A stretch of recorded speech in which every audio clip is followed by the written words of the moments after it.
Hi there, this is Tracy, and today I would like to talk to you about traveling with a narcissist. And it just occurred to me the other day as I was thinking about a trip that I had taken a few years back with my ex-husband.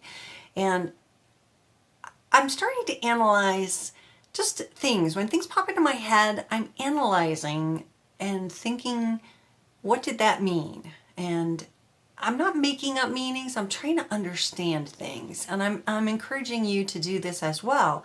As things come along that seemed normal before, if we take that extra time to deep down dive in and think about it. And what I was thinking about was traveling with my ex-husband and his family, and we did a lot of traveling for a married family with my in-laws, and everything was generally on their dime, for one thing. So then they had control, and we didn't have control of where we were going or where we were eating or who we could see or what we would do. Everything was controlled, and I was told by my husband that that's just the way that our family does it. You have to accept this if you're going to come on this vacation. Before I had met him, they had been to places like Cuba before people could go there. They'd been to the Galapagos and, rented a private yacht and like slept with the turtles and all kinds of really cool things. And so they opened up my world to traveling and doing things that I had never had the opportunity to do. And I'm very grateful that the experiences that I had with them enriched my life and showed me a lot more of the world. But as I look back at that controlling kind of behavior of my mother-in-law in particular, she controlled what we wore, what we dressed in, and a lot of the times we were going down to South America. They had a flat in Buenos Aires, and so that was sort of our base point. We would go down there for at least 2 weeks at a time, and we'd stay there, then we'd go to Uruguay and go to the beach there, or we'd go to Brazil, or we'd go to Iguazu Falls, which we did the Brazilian line and the Argentinian line.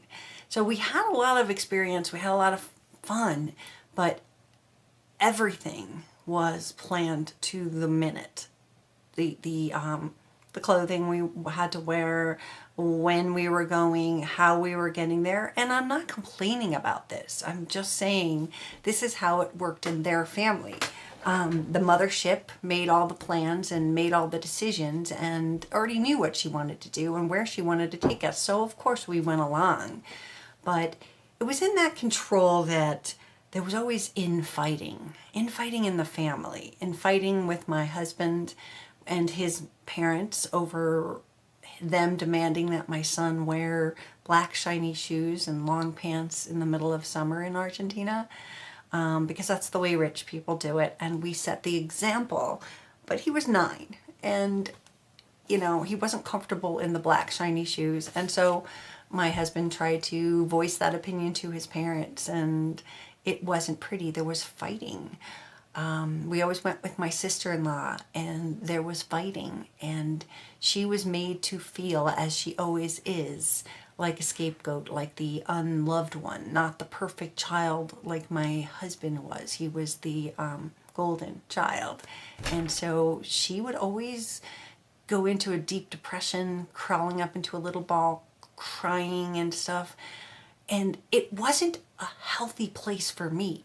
I didn't realize how much anxiety I had until the first time I came back from that 2-week trip. I got really, really sick, and I think I've just never experienced. I didn't travel with my own family. I've never been on a plane with anyone in my family except for my child. But 24/7 having somebody there, it's kind of scary. It's really like the control. 3X and I have only been on 4 planes together, but what I noticed in the airport, and this goes back to the empathy and the sympathy and the I'm really with you kind of a thing, but we're walking through these airports and you know, you're like rushing to your gate. He would be a half an escalator ahead of me, and I'm dragging my bag, he's dragging his bag, but like no accountability to look back and like wait for me. Somebody cut me off. So it was all about him. It was all about control. It was all like he was this independent person and maybe walking up farther ahead of me in case someone in the airport, one of his other girlfriends, saw him. It was really weird behavior to me. I've been at airports with plenty of people, plenty of friends, and you don't like abandon them. You don't just like say, oh, I'm over here, you're over there. Are you together or are you not? So there's a control when you're traveling with a narc, and there's always, whenever you're traveling with anyone, any kind of group, there's compromise. There's, you know, this is what we have in mind. You're going to cook dinner this night. We're going to do it this night. We'll all come together and make a plan. But I think because narcissists are so self-centered and so controlling that they have to control every single thing about a travel experience. And I don't think that, I'd like to hear if any of you have had this experience as well, because I could have just had like the most fucked up, you know, in-law family, but I'm pretty sure that all of the symptoms of being a narcissist, such as, you know, no empathy that I was struggling a little bit farther behind, no accountability to anything, and lots of control. So I think because of that, it made traveling hard. I remember one time I went to Disney with my son and his dad, and my son was like 5, and so we wanted to get into the park. This was like a dream come true, you know, 5-year-old, he'd still be in a little stroller thing, and we wanted to get in the park, but my controlling husband couldn't go into the park until he pooped.